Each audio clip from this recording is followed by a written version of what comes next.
Patriots fans, you've heard of Trader Joe's. Well, what about Trader Bill? Will Bill Belichick trade down and out of the first round in the 2022 NFL Draft? And who do we have on the list of the Countess's diamonds in the rough? I'm Mike Debate. Stay put. You're about to be locked in to the Locked On Patriots podcast.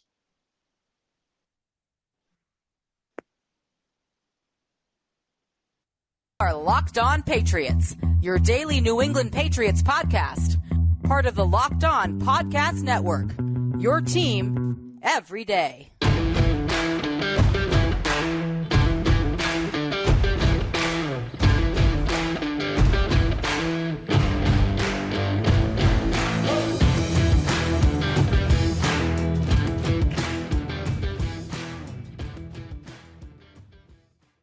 Hello to all of you Foxborough faithful, and thank you once again for making Locked On Patriots your first listen every day. Remember, Locked On Patriots is free and available on all platforms, including YouTube, which you may or may not be listening or viewing this podcast right now. I am your host, Mike Debate. I cover your New England Patriots for Patriots Country of Sports Illustrated. Feel free to reach out to me and follow me on Twitter at MDABATENFL. While you're out there showing some Twitter love to that Twitterverse, please be sure to follow the Locked On Patriots account as well at LO_Patriots. And of course, today's episode of Locked On Patriots proudly brought to you by the folks over at BlueNile.com. Folks, this Mother's Day, give mom something she'll treasure forever with fine jewelry from BlueNile.com. And Locked On Sports listeners get $50 off $500. Use promo code Locked On at checkout. Pats fans, it is just over a week away, and I mean just over a week away until the 2022 NFL Draft commences in Las Vegas, Nevada. A lot to talk about when it comes to the draft, Patriots strategy, what they may do, what is going to be the priority for the New England Patriots. That's the question right now. And here today to help provide the answer is our resident lady of Locked On. It's Wednesday, so you know it's time for a visit from the Queen of TE, the Baroness of Blockers, the Principal of Positivity, the Countess of Claz herself, the illustrious Clare, ClazzyClare Cooper. Clare, thank you for joining me today from across the pond. Welcome back to your regular seat on Wednesdays here on Locked On Patriots. Oh, well, as always. How can I be anywhere else on a Wednesday? And I do have to point out, Mike, you missed one. I'm afraid you missed one. I did. You missed Empress I of did Tight the Empress of Tight Endage. And to think, I'm the one that coined that phrase, and I missed that one. I know. The old man's getting old, Claire. It's difficult. No, I'm kidding. You know, it's sleep deprivation. It's draft season. All of that coming to a head. But see, this is why the lady of Locked On is here. She definitely keeps me awake. She definitely keeps me coherent, and she gives you someone, worthwhile to listen to. So that way you don't have to listen to me drone on and mix up words for the next half hour. Now, all kidding aside, folks, Claire is here because of the wisdom and the counsel that only she can bring. And Claire, we've got a lot of wisdom and counsel to extract from you today. The draft is just over a week away, a week and a day, I guess you might as well say, from the commencement of the 2022 NFL Draft. A lot of people are speculating about what the Patriots may do. And originally, everyone thought, oh, this is going to be the year. They're definitely taking a wideout in the first round. There's a lot of talent there. There's so many players that would fit well into the offensive system. Mac Jones needs his weapon. These are all the arguments that we've heard. But as cooler heads prevail, and as we've gone through the draft process, a lot of scouting, a lot of mock drafting going on, people are starting to come around to the fact that defense is something that's important. Offensive line is important. There's a lot of different holes on this team that need to be filled. And really, Bill Belichick could not make a bad decision by going with any of those needs at the number 21 position. The one thing that will probably upset some fans, not the diehards that really, I think, understand Bill's strategy, but something that will upset the Twitterati out there on next Thursday night is if Roger Goodell comes to the podium and says, we have a trade. The New England Patriots have traded with Team X, and they will no longer have a first-round pick. You can already hear the collective groan coming from the fan base. In your infinite wisdom and counsel, and I say that truthfully, and I say that with every bit of reverence, Countess, you do see things that us mere mortals do not see. So when you look at Bill Belichick's strategy in this draft, I know a lot of people make a lot about his history. I'm not too big on that. I don't think Bill Belichick pulls upon the history, lessons that he has and says, well, I didn't trade down this, and this year. It's an even year. Yeah, that we're going to do that. He's going to make the best decision he feels in the moment.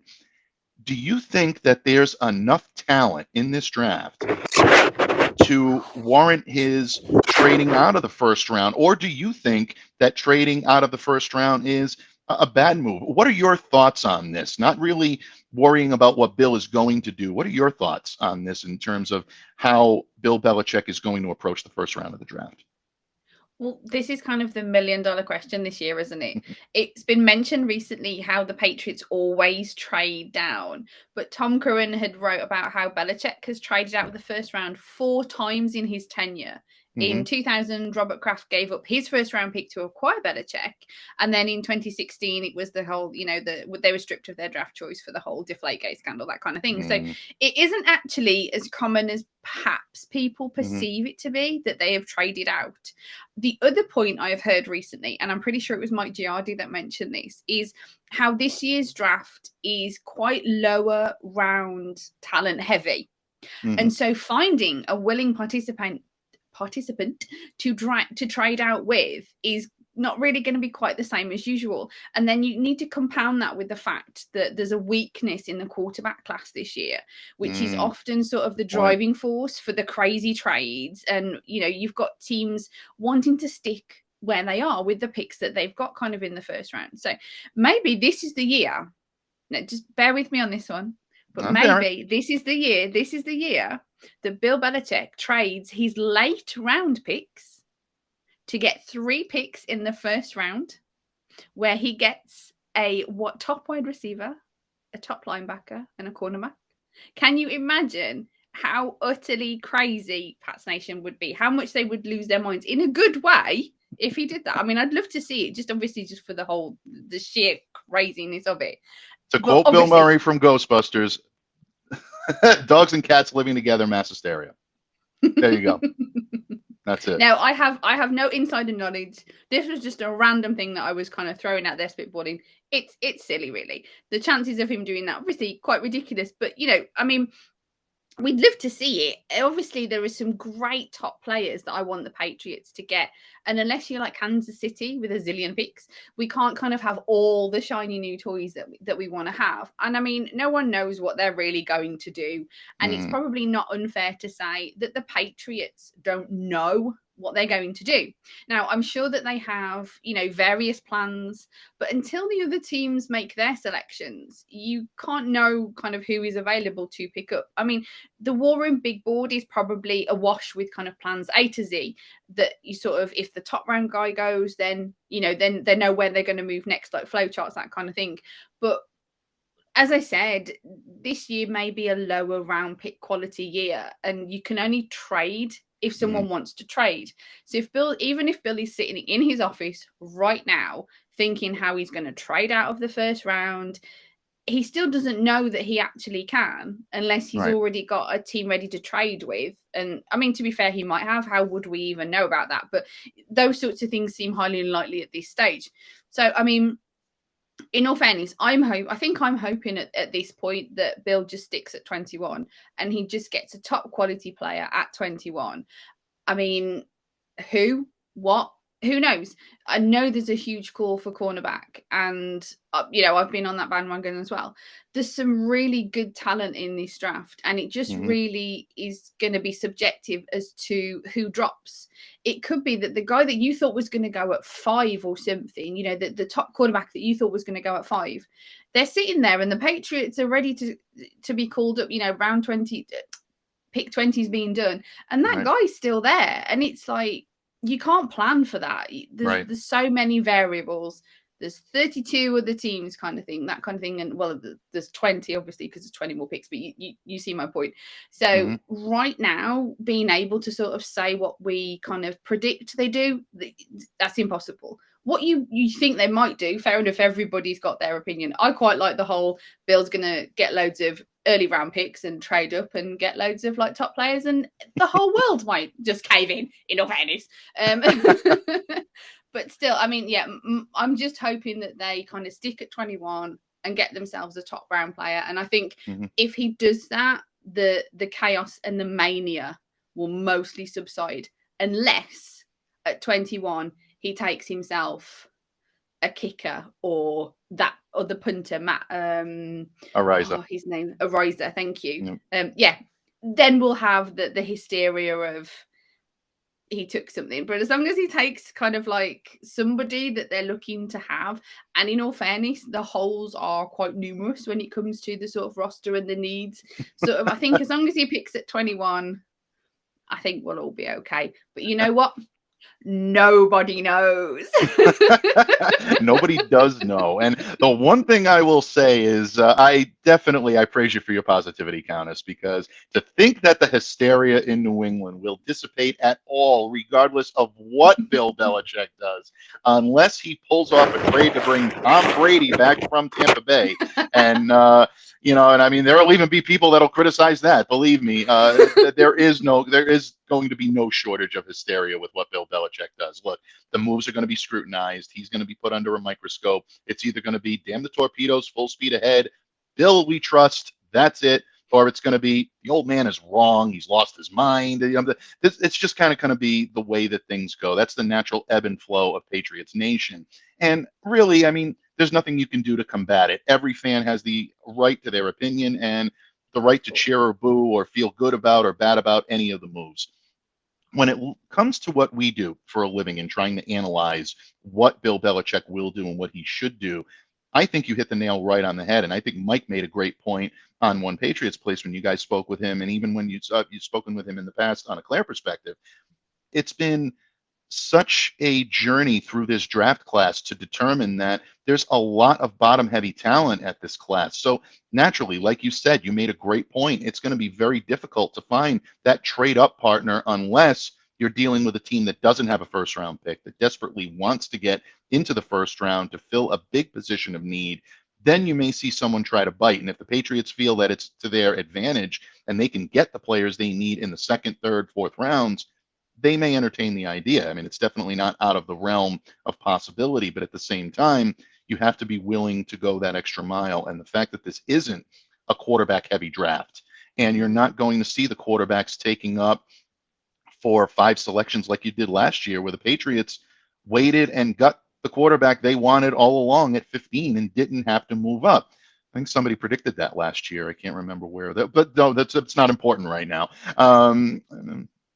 But in any case, Clay, see, look, I had to make her laugh on that one. It was a bad joke, and she saved it.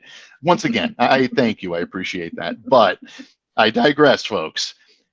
The Patriots do have significant needs at a lot of different positions. 2 of them, Claire just mentioned, the cornerback position and the linebacker position. Well, if offense gets the headlines, defense is what wins championships. And if the Patriots do decide to address one of those positions early on in the draft, which one is the better one or the more poignant one to be able to select?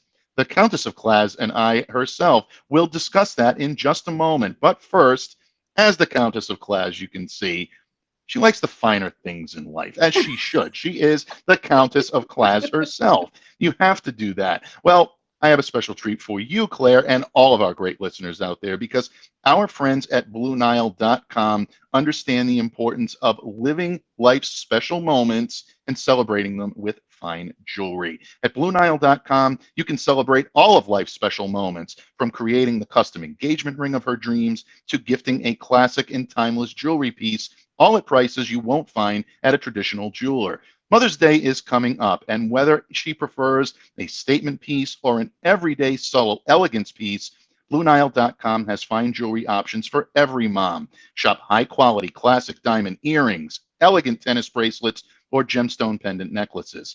On BlueNile.com, you can easily navigate through thousands of fine jewelry options at every price point. This Mother's Day, give mom something she'll treasure forever with the fine jewelry from BlueNile.com. And Locked On Sports listeners get $50 off $500. This podcast exclusive is only good through Mother's Day, folks. So use the promo code Locked On. That's Locked On, all caps, LOCKEDON, plus every order is insured, ships free, and arrives in discreet packaging that won't give away what's inside. Shop stress-free and find your forever peace. Go to BlueNile.com today. Patriots fans, the illustrious Countess of Class, the Empress of Tight Endage. I had to emphasize that one because I missed it the last time. All kidding aside, my good friend and analyst extraordinaire from PatsPropaganda.com, the host of a Clare Perspective of Patriots podcast, ClazzyClare Cooper, joins me as she does every Wednesday here on Locked On Patriots. Claire, we talked a little bit about Trader Bill and what he's going to do and whether a trade would be pertinent for the New England Patriots going into the 2022 NFL draft. But you and I both know that a trade only accomplishes so much unless you address the needs on your team. And if I'm ranking the needs right now on the Patriots, I'm probably going offensive line first, believe it or not. They have two big gaps right now at the guard position. You have to think they're going to probably use a veteran to fill one of them. But at the same time, you're going to look at all of your options, and I think they will address the position through the draft. I think the Patriots' needs are greater on defense than they are on offense right now. And for everyone screaming about wide receivers, I get it. It's a need. The Patriots will address it. Devontae Parker's acquisition, I think, did make it a little less likely that the Patriots are going to go wide receiver very early in the draft. Claire, we talked about this last week here on Locked On Patriots, gave some phenomenal insight. But now I'm going to pick your brain on the defensive side of the ball because we all know, like I said, leading into the break, offense gets the headlines, but defense is what wins championships. And Patriots looked a little long in the tooth last year. They looked a little slow at the linebacker position. And I think in a lot of ways, this is a draft that allows them to address that. At the same time, J.C. Jackson walks out the door. You don't have that big-time shutdown corner that you've had really since Stephon Gilmore came in. Even before that, Darrelle Revis was here. I mean, this is a defense that's always prided itself on being the one to employ a big-time cornerback, at least for the majority of the tenure of Bill Belichick's time here. If the Patriots are to address the defense this year prominently in the draft, cornerback and linebacker are probably your two biggest needs. What would you say is the more important? Which one do you think that the Patriots would be better off addressing in this draft coming up? Well, this is another hot topic, isn't it? As we mentioned, like previously, the whole trading down thing is a hot topic now. But the whole cornerback versus linebacker need is definitely kind of hot potato at the moment. I mean, they need to get younger and they need to get quicker, and I'm totally on board with that. I try and be as logical as I can, but I still have a very kind of head-heart argument going on right now about this, because I think overall that the Patriots need a cornerback that little bit more, and I will explain why in a minute. But I am still torn because I've seen some fabulous linebackers at the combine and stuff, and there's a couple that I really kind of want. So I'm mesmerized by the kind of linebacker selection, the way that a kid looks at the candy display but knows that she really needs to go over and buy that pie for her family. I kind of want the candy, but the family need the pie, so the team need the pie, so get the pie. So to explain, like the cornerback room seems a little lackluster at the moment, and we sort of know mostly of what the Patriots have when it comes to kind of that situation. You've got like Mills, Williams, Jones. These are guys that we've seen play. There is the unknown in Malcolm Butler coming back, and can he be what he used to be, that sort of thing. So again, you're not really looking at a list of maybe heavy talent, shall we say. But you've got McGrone, McMillan, Perkins. There's three linebackers that you haven't and didn't see much of from last year. So you've already got three unknowns on a list for linebacker. Now, there's a chance that all three of those suck completely, and that the depth at linebacker just gets weaker and weaker and weaker each time you see them play. And that's fair enough. We don't know that at the moment. You'd assume that they wouldn't completely suck because they're sort of still on the team. The team obviously have seen more than what we've seen. But I mean, like I mentioned, I am all for the Patriots getting a linebacker in this draft. But if it was a shootout choice between linebacker and cornerback, I think for 2022, the Patriots could do with addressing their cornerback needs and secure one for the future, and seeing what they can get out of their linebacker depth, and maybe 2023 the year to sort of address the linebacker situation to get something going forward. I mean, this is my kind of rather indecisive opinion, and I'm not saying that the Patriots shouldn't get a linebacker at all. As I said previously, there is a few that I really, really like, and I'm not used to liking linebackers, in all fairness. It's all very new for me. But the bottom line is, if I really have to choose, if you're saying to me you've got one selection, completely forget everything else in regard to the draft, you've got one selection here, Claire, you can have one pick, I think I would have to choose that kind of sort of cornerback me up baby, because I think that's what they need for the here and now. I think they can work with what they've got at linebacker. You'd be missing out on some significant talent, and I appreciate that. But there's a lot of holes that the Patriots have got to plug. And as I said, if you're giving me one choice, I'm going cornerback baby. Yeah, I definitely see the argument without any question about it. And look, there is a rich amount of talent at cornerback, and any of the guys that they might have a shot at 21, assuming they hold on to that pick. I don't think you're going to go wrong with a whole lot of them. Obviously, Sauce Gardner is going to go early on. You're not going to have him available. He's not going to last past the top 10. There are rumors that he may not last past the top 5, and it wouldn't surprise me to see that happen. But you start to look at the other corners in this class, guys that are consistently being mocked to the Patriots. Andrew Booth. You look at Kaiir Elam out of Florida. You look at Trent McDuffie, who came in. All of these guys have either met with the Patriots or they're players that really fit well into their system.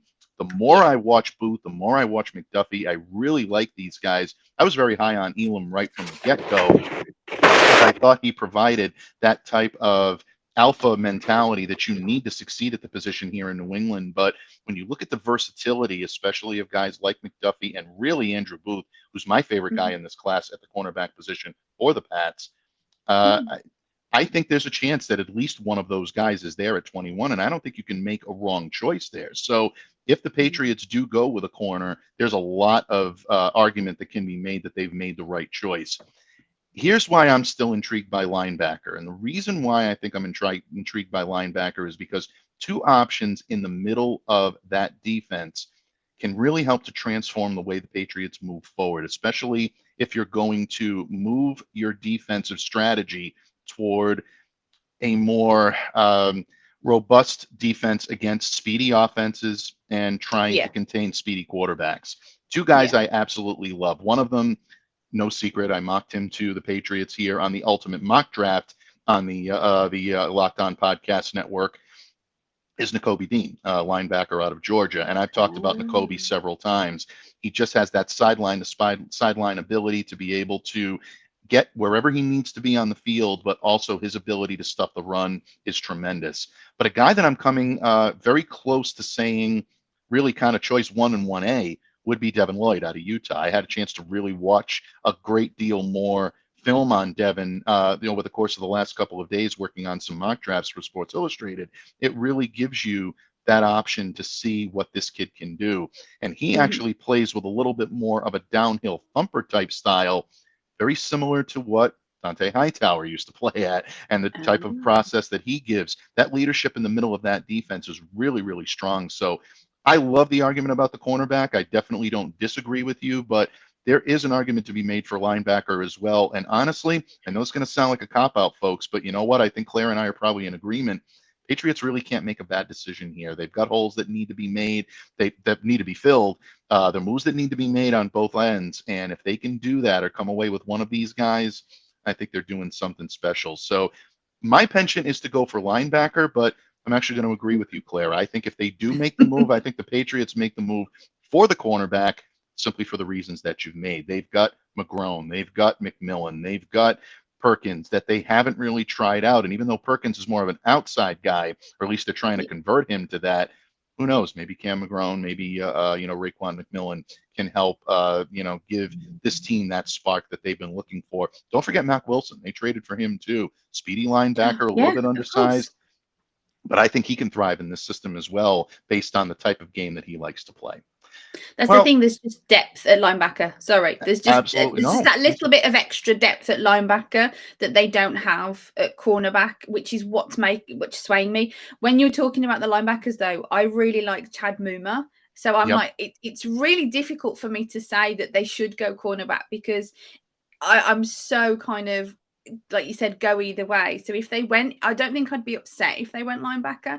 I just think when you look at what they've got right now and what's on offer and how the sort of the projected draft is going, that kind of thing, how how they may drop, that sort of thing, it just seems that little bit that cornerback, the need, the sort of the reasoning for cornerback just edges out linebacker, just for me, just in my opinion, as a whole. Oh, absolutely. And I definitely don't disagree with the argument. I think it really is a lot of times a matter of a preference. And I happen to agree with you. I think the Patriots will agree with you more than they agree with me in this situation. And you know what, folks, at the end of the day, that's probably a good thing. See, the wisdom and counsel that Claire provides always brings us back to a level-headed place here on Locked On Patriots.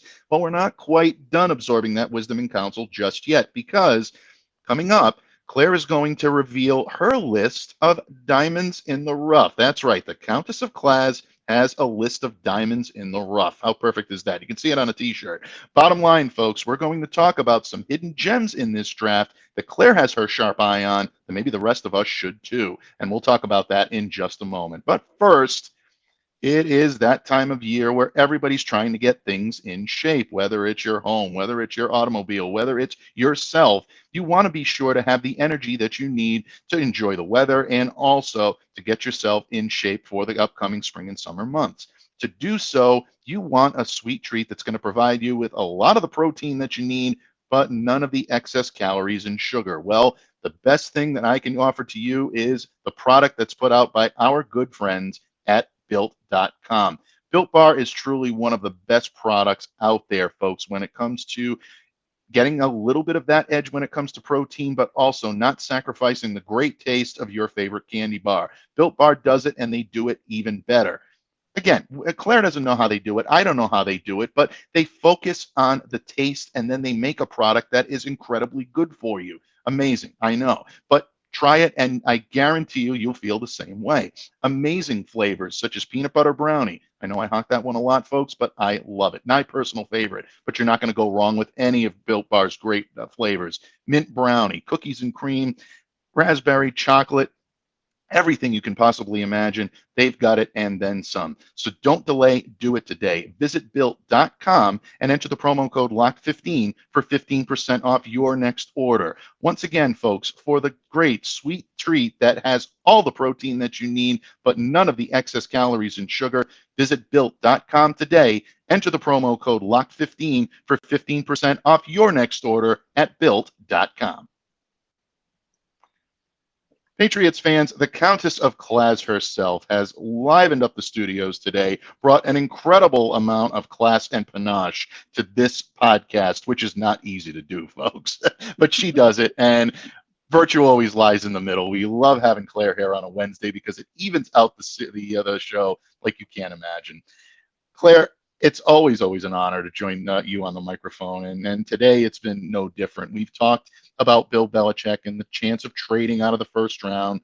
We've talked defense. We've talked the cornerback position, the linebacker position, what the Patriots may do here in the upcoming draft. But you always keep your sharp eye out for the unusual. And I say that in a good way. I don't say that in a bad way. But you're looking for things that the average fan may not have their sharp eye on when it comes to the Patriots' interest in this draft. We've talked about some of your tight endage prospects where no one else is really talking about tight endage to the Patriots, but you've done a great job of explaining why they'd be smart to look at some of these guys. I know you have a list of under-the-radar players that may not be getting the national attention that they deserve, but really they should be. We're calling it the Countess of Claz's Diamonds in the Rough, folks. Claire, I won't take any more of your time and step on any more of your toes than I already have. In terms of this list that I'm speaking of, who do you have your eye on in this draft as potential draft steals or potential draft I guess the best way for me to put it is potential good draftees for the New England Patriots in this upcoming draft? Sorry for fumbling that. Well, because my access to the college guys is a little limited, I don't think that there's many players this year that I've had the skinny on that's like a plus for the Patriots. The guys that I've seen and that I really like are mostly names that others are talking about. And some of that is because the Patriots have got so many holes to fill on the team. There's just so many positions to look at the moment that there's kind of always a guy there somewhere that somebody's going to like and somebody's going to talk about because they've got so many holes to fill. I mean, even the 21-year-old special teams superstar out of San Diego State, Matt Ariza, that we mentioned before, you know, he's kind of getting some love as it is, and you know, the diversity kind of thing, and he's just a punter. But I mean, no disrespect to punters, I love me a bit of Jake Bailey, you know, but this year feels so diverse, maybe particularly because it's not a quarterback heavy year as well, as we mentioned before. You know, that's going to be significant. So some of my picks are kind of lower round guys in some areas. I mean, I like the McDuffies and the Gardners at cornerback, that kind of thing. But there's a kid out of Cincinnati that is projected more kind of in the 140s range. So he's like a fourth-ish round. And that's Nikobi Dean. I mean, linebackers, again, it's more top guys that have caught my eye. The Troy Anderson and Chad Muma, as I mentioned before. But I found that Malcolm Rodriguez out of Oklahoma State quite interesting. Now, he's a little bit undersized because he's 5'11", but he has a great football IQ and he wrestles, which I think gives him a bit of a sneaky big guy positive. He's projected again sort of the 130, so another sort of fourth round guy. And I know that he's got some negative towards him because of his short arms, but he's been on my list as the sort of Patriots, particularly if they hit the cornerback earlier. If they do kind of go 21 at cornerback, then you're starting to look at the sort of lower round linebackers because you don't want to miss out on the sort of the O-line guys as well because of the sort of the tackle guard problems that they might have. So, you know, I'm really interested to see how this kid translates onto an NFL field. So he's kind of my little watchful eye at lower round guys. I'd be very interested to see where he goes. Now, most Patriots pupils aren't looking at tight end, and I completely get it. I know part of my interest is in the fact that I have an overall soft spot for this position. We all know this. This is no secret. We all know this. But I do have some logic behind it as well. The Patriots went through some really lean years at tight end, and I feel that they need to set up so that they don't again. I mean, Hunter and Smith, yeah, that you know, you've got these top two guys for a couple of years at least. But don't let that mean that you kind of sit on your heels when it comes to tight end. If Keenan Asiasi don't pan out this year, then, you know, then the backup cupboard and the developmental tight end shelf is empty, baby. And we can't have that.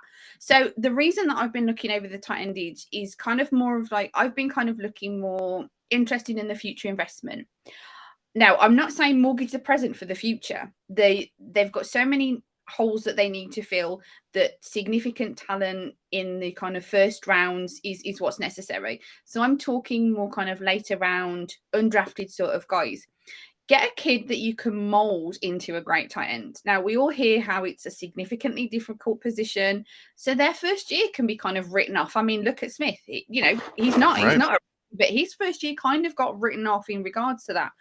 So my sleeper agent that I may be watching that possibly no one else sees in Patriots Nation, and that's fine. I don't mind being this lone wolf. Hey, I've sat on my Ryan Izzo soapbox alone for a very long time. I have no problem with that. But I'm looking at Austin Allen, the tight end out of Nebraska. Now, I have mentioned him before, so I know that people's ears might prick up and say, oh, we have heard about him. Now, the Nebraska offense kind of didn't perform very well last year, and I think that really has reduced his draft stock. Now, I want to take advantage of that very significantly. He's a tall guy, and it depends where you look, but I've seen him reported anything from 6'7" to 6'9". So, you know, I kind of want to check with his mom on that one. But at the combine, he was logged at 6'7" and 5'8". So, you know, people question maybe his blocking abilities because a lot of kind of what happens when you're sort of a tall guy is the sort of the pushing sort of motion. Your center, not your center of gravity, but your point of impact is higher, so that they're not really sort of making their full strength through because they go over sort of thing. So I know I'm not explaining that very well. I'm not very technical. We all know this. I'm a fan. No, I think you're doing all right. You're a tremendous slouch. You keep going. But I've watched him, and I think he could be a bit of a diamond in the rough, as we like to say here on this. To be honest, there are a good few tight ends that I like the look of this year. But realistically, the Patriots aren't going to choose one that's high. Now, I know that it's been said there's not major first-round talent, but some of the guys that I've looked at, Oh, pronounce his surname. Dulcich. No. Oh. Yeah, I can't pronounce his surname now. It's completely gone out of my head. But the higher round tight end, the Patriots aren't going to look at getting, because, as we've said, that there's too many needs to fill. So it's not a high round pick that we're looking at. So I need to keep my expectations in check. We all know how much I wanted Pat Freiermuth, and that ended in a few tears. I'm not ashamed to admit, when he went to the Steelers. So I am trying to be as sensible as I can for me, in all fairness. But yeah, I am still looking at the sort of stock the cupboard, look at the future, get somebody in the lower round where you filled your holes with significant need, where you've got the sort of the top talent that you're going to get, and scoop up one of these tight endish guys that we can sort of utilize in the future, and maybe give the first year off and see what he can develop as. So that's kind of where I've been keeping my sharp eye recently. Not bad. I like that. And I love the sharp eye reference at the end. The tight end to which Claire was trying to refer was Greg Dulcich of UCLA. Well, it's okay. I had to look up his several times. It really is. But, it was, kind of fun to, see you struggle with I kid count as throwing me a lifeline there, Michael, in all fairness. So, yeah, him, Greg Dulcich, and Daniel Bellinger is another kind of, I don't think he's a first round. He's another sort of higher round guy than what we would really want the Patriots to be utilizing, in all fairness. So they're not going to get. He was one of my favorites. I've got to say, he was one of my favorites. Daniel Bellinger. He was one of my favorites, particularly out of the combine. But I am realistic, and that is why I'm sort of pegging my hopes and dreams, if you like, on the Austin Allen out of Nebraska one. Well, I've definitely come on to the Austin Allen train as of late because of your insight and because of your expertise. So you mentioned over a month ago here now about a potential dark horse candidate that the Patriots might have their eye on, or that really any NFL team really should have their eye on this kid. And at the time, he wasn't on a lot of big draft boards. You're seeing him on that train now. You're seeing him gain momentum. He's considered now a tight end talent that is a draftee rather than a potential undrafted rookie free agent. Yeah. So I think a lot of that has to do with the wisdom and the counsel that you got right here, folks. That is the reason for it. We're going to take credit for it, and I'll stand behind that. Okay. No, seriously, great list, and we'll definitely continue to take a look at that. I like that you mentioned Rodriguez. I think he's an intriguing prospect in those mid-rounds. Guy that I've come on to a little bit later, and I want to thank our good mutual friend, Phil Perry of NBC Sports Boston, for kind of turning my attention in this direction, and that's Kentucky nose tackle Marquand McCall. I know a lot of people are going to say the traditional nose tackle is a dying breed in the NFL, but if you look at what the Patriots had a lot of difficulty with last year, it was finding that middle presence to be able to stabilize that run defense. And I love Devon Godchow as a player. I think he's a great fit here. I think he's going to do great things in the interior of the defensive line, but I don't think he's the true nose that the Patriots thought he was going to be when they brought him in. So what do you do in that situation? You bring in a guy that's exactly what he does. He's got that early down presence, very, very good in the A-gap. If you take him at a pro level for gap-controlled defense, this is a good fit right here. So if the Patriots want to play that 3-4, which they love to do under Bill Belichick, you need a solid nose tackle to be able to do it. So keep your eye on him, folks. He's a middle-of-the-round prospect, probably going to drop because a lot of teams are moving away from traditional 3-4s with the nose tackle. But at the same time, I like McCall, and there's a lot of leadership quality there as well. People that I've talked to that are close to the Kentucky organization really like this kid a lot for the leadership he brings. Not making a comparison, and I promise you, folks, I'm not trying to compare like for like, but you want to talk about a guy that might come in here and try to mold himself after what Vince Wilfork was when he played for the New England Patriots. This is a kid that's in that mold. I don't think he'll be what Vince was in terms of prowess on the field, but that type of leadership skill and that type of just all-around presence in the locker room that everybody gravitates toward, this kid could be one to watch. So you know what? I don't know if the Patriots are going to keep an eye on him, but that's the sharp eye. That's my sharp eye pick to round out for today. But the Countess, what can I say? You laugh at my jokes, which is first off, not easy, folks. Second of all, most importantly, the wisdom and counsel that you provide is truly off the charts. And really, I think you've given all of us something to think about, something to look at today. And that's why I always maintain, folks, that anytime Claire puts pen to paper, anytime she puts voice to microphone, it is always point, click, learn, enrich material, absorb it, because you'll come away as a smarter football fan. And she'll point out things that you won't hear anywhere else. That's what makes a good analyst, and that's why we're honored to have her here every single week here on Wednesdays. And the day before the draft next week, folks, Claire is definitely going to join us. We will have an action-packed agenda that day without any question. But what can I say? I thank you for all of the wisdom and counsel you provided us with today, Countess. Before I let you go today, please let all of our listeners know where they can find you, where they can follow your great work, and what we can look forward to in the upcoming week here from the great pen and the great voice of the Countess of Claz herself, ClazzyClare Cooper. Oh, well, thank you very much, Mike. Well, as you mentioned, I'm a writer for PatsPropaganda.com. So if you go over to PatsPropaganda.com, you will find some of my written work. A Clare Perspective is brought to you by Full Press Coverage. And that's my podcast, which can be downloaded most places that you download your podcast for free. Episode 28 and 29 has been out with Mike Giardi and Andrew Hart, that kind of thing. And the next episode 30, can't believe it, that is due to be recorded very, very soon. And it is a mailbag edition. So I know last week I called for kind of entries to the mailbag, and I have had quite a few, so thank you very much. So there is still a little bit of time if anybody wants to squeak in under the radar. If you hit me up at ClazzyClare, which is ClazzyClare. If you go over to my Twitter on the Bird app, you will find a few tweets out that are kind of calling for questions. So you still have time. So if you want to nab on over to there and send me a nice question, I'll pop it into the mailbag and hopefully put it out on my episode 30, as I said, 30. Cannot believe it. Oh, and don't forget, each and every week, One Patriots Place, brought to you by e2gsports.com with Steve Ballestra, Thomas Murphy, and myself. Absolutely. Three faces you are definitely familiar with, folks. Three of the great people in this business, and truly three friends that I am honored to call friends, not just colleagues. They're the best of the best in every sense of the word, and it is truly my honor not just to work with them, but to know them all. And that definitely includes the Countess of Claz herself here. Please be sure to smash the subscribe button, folks, to A Clare Perspective, a Patriots podcast.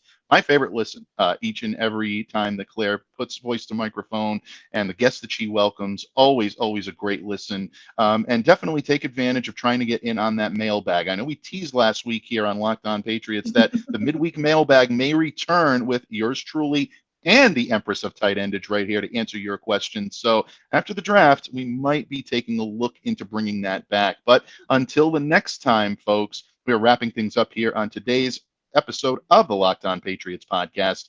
Greatly appreciate Claire taking the time out today to join me here on the microphone as she does each and every Wednesday. Folks, bottom line, I thank you from the bottom of my heart for making Locked On Patriots a daily part of your New England Patriots coverage, and of course, for helping to make Locked On Patriots your first listen every day. Remember, Locked On Patriots is always free and available on all platforms. Until tomorrow, Foxborough faithful, on behalf of the Empress of Tight Endage, the Queen of TE, the Baroness of Blockers, the Principal of Positivity, the illustrious Countess of ClazzyClare Cooper, I'm Mike Debate. Stay safe, stay well, be the change that you wish to see in the world. Have a great day, everyone.